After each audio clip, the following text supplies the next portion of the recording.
مار کھاتی، نوکری کرتی، ذلیل ہوتی. یہ نکلا اس لو میرج میں. پھر کیا ہوتا تھا؟ تنگ آ گئی جب مار کھا کھا کے دونوں بچے لیے اور ماں کے گھر آ گئی اور ماں سے کہا کہ اماں کیا قصور ہے؟ مار کھانے کے لیے پڑھایا تھا، مار کھانے کے لیے شادی کی تھی میں نے، یہ مجھے روز مارتا ہے، نہ خرچہ اٹھاتا ہے، الٹا میری بے عزتی کرتا ہے، مجھ سے پیسے چھین لیتا ہے اور اب ڈیمانڈ یہ کرتا ہے کہ تنخواہ مجھے بھی دو. میں کیوں دوں اس کو اپنی تنخواہ؟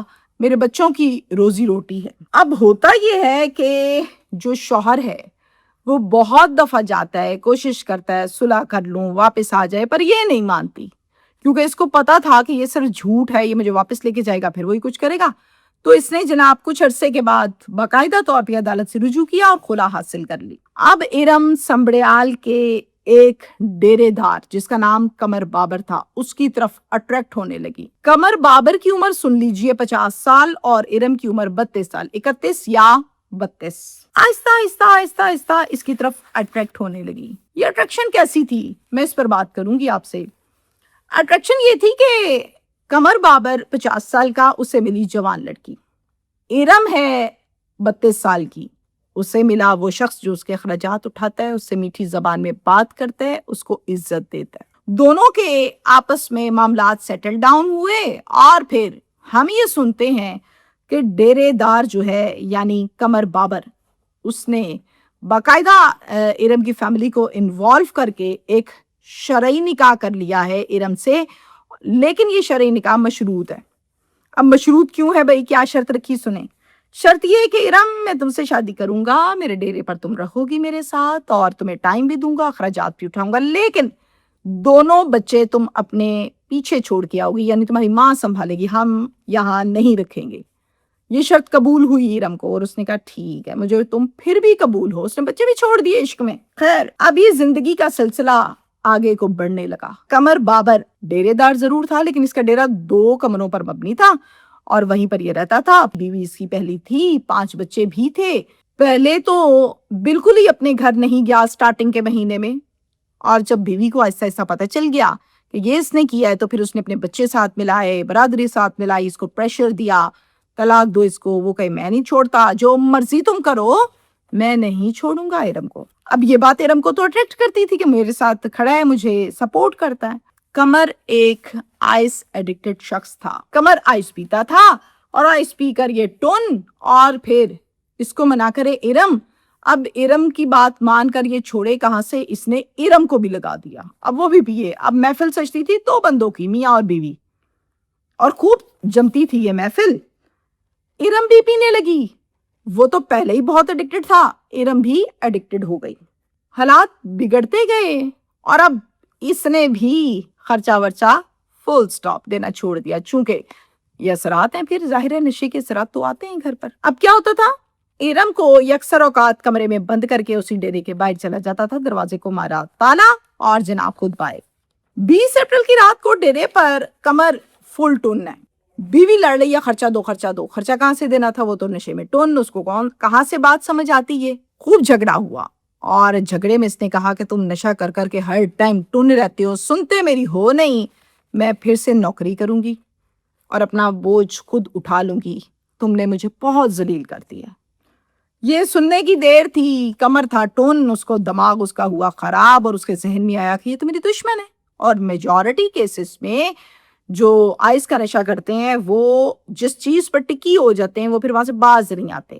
یعنی ان کا یہ ہوتا ہے کہ بس اب اس کی خیر نہیں ہے، اس کو مار کے ہٹوں گا، اور پھر کر کے ہٹتے ہیں. اور اسی طرح اس کو اب اپنی بیوی سخت قسم کی بری لگی. پاس ایک بانس ٹائپ کا ڈنڈا پڑا تھا، اٹھایا، ٹھا اس کو مارا. پھر ایک نہیں دے دھڑا دھڑ مارتا چلا گیا. ارم مر گئی.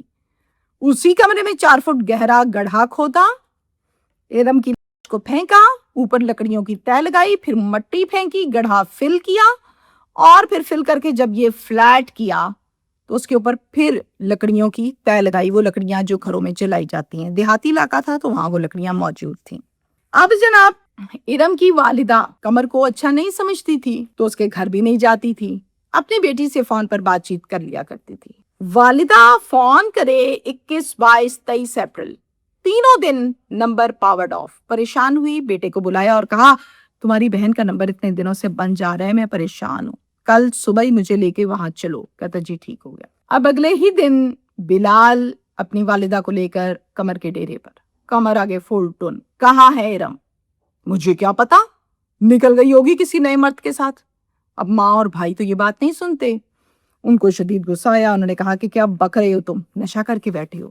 تو آگے سے کہنے لگا میرے ساتھ زیادہ باتیں مت کرو. بتا دیا نا چلے گئی کسی آدمی کے ساتھ. اور پھر بھائی بھی اور ماں بھی غصے سے پوچھتے ہیں بتاتے ہو یا پولیس کو بلائیں. پولیس کا سنا تو جناب فوراً سے بریک ہونے لگے. کہتے بتاتا ہوں, وہ دیکھو سامنے وہ گڑا نظر آ رہا ہے لکڑیاں. کہتے آ رہا ہے, ادھر آئے رہا. اب پیروں کو نیچے سے زمین ہی نکلے گی نا. وہ کیا کہتے ہیں, وہ کہتے ہیں کیا بکرے ہو, ختم. میں صحیح کہہ رہا ہوں, یہ کہا اور خود بھاگ گیا. اب جناب انہوں نے 15 پر کال کی. نفری آئی. تھانہ ان کو لگتا ہے ایئرپورٹ سیالکوٹ کا ہے, سمڑیال میں. SHO ہیں بلال ساہی اور ایک کمپیٹنٹ آفیسر ہیں, وہ آئے. انہوں نے ان کی ساری بات سنی. بھائی نے اور ماں نے بتایا کہ ایسا کہتا ہے یہ شخص. 1122 کو بلایا, اس کے ساتھ ساتھ فورینزک کو بلایا, اور جناب تمام ٹیموں نے مل کر کام کیا اور اس گڑھے پر آپریشن کرتے ہوئے کو نکال لیا. برے حالات ہیں کہ بگڑی ہوئی تھی حالت لاش کی, اور ٹیموں نے بتایا کہ لگ بھگ کوئی 4 دن پرانی یہ لگتی ہے. موقع پر جب یہ سب خبر سنی تو SHO بلال ساہی نے DSP سمڑیال سجاد احمد باجوہ کو فوراً کال کی اور ان کو کہا کہ سر یہ سسٹم ہے. وہ بھی فوراً سے موقع پر پہنچے اور پھر آ کر انہوں نے دیکھا کہ یہ سب کچھ ہو کیا رہا ہے, اور پھر ٹیمیں تشکیل دی اور فٹافٹ کام کیا اس کیس پر. ایک FIR درج کی گئی تھانہ ایئرپورٹ سمڑیال میں.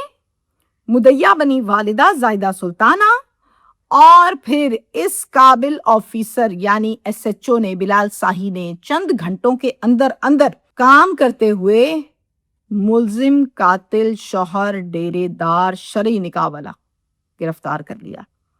تفتیش کی, اقبال جرم کیا اور یہ سب بتایا جو میں نے آپ کو بتایا. اب میری بات سننی ہے آپ نے وہ جس نے مجھے بہت تکلیف دی. میں نے آپ کو بتایا کہ میں اس کیس کے لیے خود گئی وہاں پر, اور جا کر میں نے بھائی سے, ماں سے, پولیس سے, سب سے ملاقات بھی کی اور پوچھا ان سے جو کچھ ہوا. توبہ استغفار. جو بھائی ہے اس کا اکلوتا بلال, اس نے مجھے کانپتی ہوئی آواز میں اور کپ کپاتے ہونٹوں کے ساتھ اور بہت عجیب حالت میں یہ بتایا کہ میری بات سنیں میڈم, جب ہم نے ارم کی تدفین کرنی تھی تو ڈیفینیٹلی اس کو غسل تو دینا تھا. میں نے کہا بالکل دینا تھا. پھر کہتا ہے غسل دینے کے لیے میں نے ایک عورت سے رابطہ کیا, اس نے کہا جواب میں نے نہیں دینا. دوسری سے کیا جواب, تیسری سے کیا جواب. 10 عورتیں جو غسل دیتی ہیں مردوں کو, انہوں نے جواب دے دیا چونکہ اس کی حالت بہت خراب تھی. بہت تکلیف ہوئی مجھے اس جملے سے, بہت تکلیف ہوئی. کیا بیتی ہوگی سوچیں بھائی پر. بہن ہے اس کی, وہ تو نہیں پھینک سکتا, وہ تو نہیں کہہ سکتا کہ میں ٹھیک ہے وہ نہیں دے رہی تو میں بھی نہیں دوں گا. کوشش کرتا رہا اور 11ویں عورت یہ مان گئی کہ ہاں میں دیتی ہوں بیٹا غسل. پھر شرعی تقاضوں کو سامنے رکھتے ہوئے بھائی نے اور اس 11ویں عورت نے اسے غسل دیا. ہسپتال میں چونکہ بدبو بہت زیادہ تھی, 4 دن پرانی حالت بگڑی تھی, اور پھر تدفین کی. نشہ دماغ عقل مار دیتا ہے, واقعی مار دیتا ہے. لیکن کبھی یہ تو سوچیں آپ کو اپنی بہن کو لاش کی صورت میں اٹھانا پڑ جائے اور کوئی اس کو غسل نہ دے, کیا بیتے گی آپ پر. اگر تو آپ انسان ہوں گے تو آپ اللہ سے بڑی توبہ کریں گے اور کہیں گے میں غلط کام کبھی نہیں کروں گا. اور اگر آپ کے اندر انسانیت ہوگی نہیں تو اس بات سے بھی فرق نہ پڑے گا, تو پھر آپ کو شاید زندہ رہنے کا حق ہی نہیں ہے. ایسے لوگوں کو ویسے زنجیروں سے باندھ دینا چاہیے. شکریہ.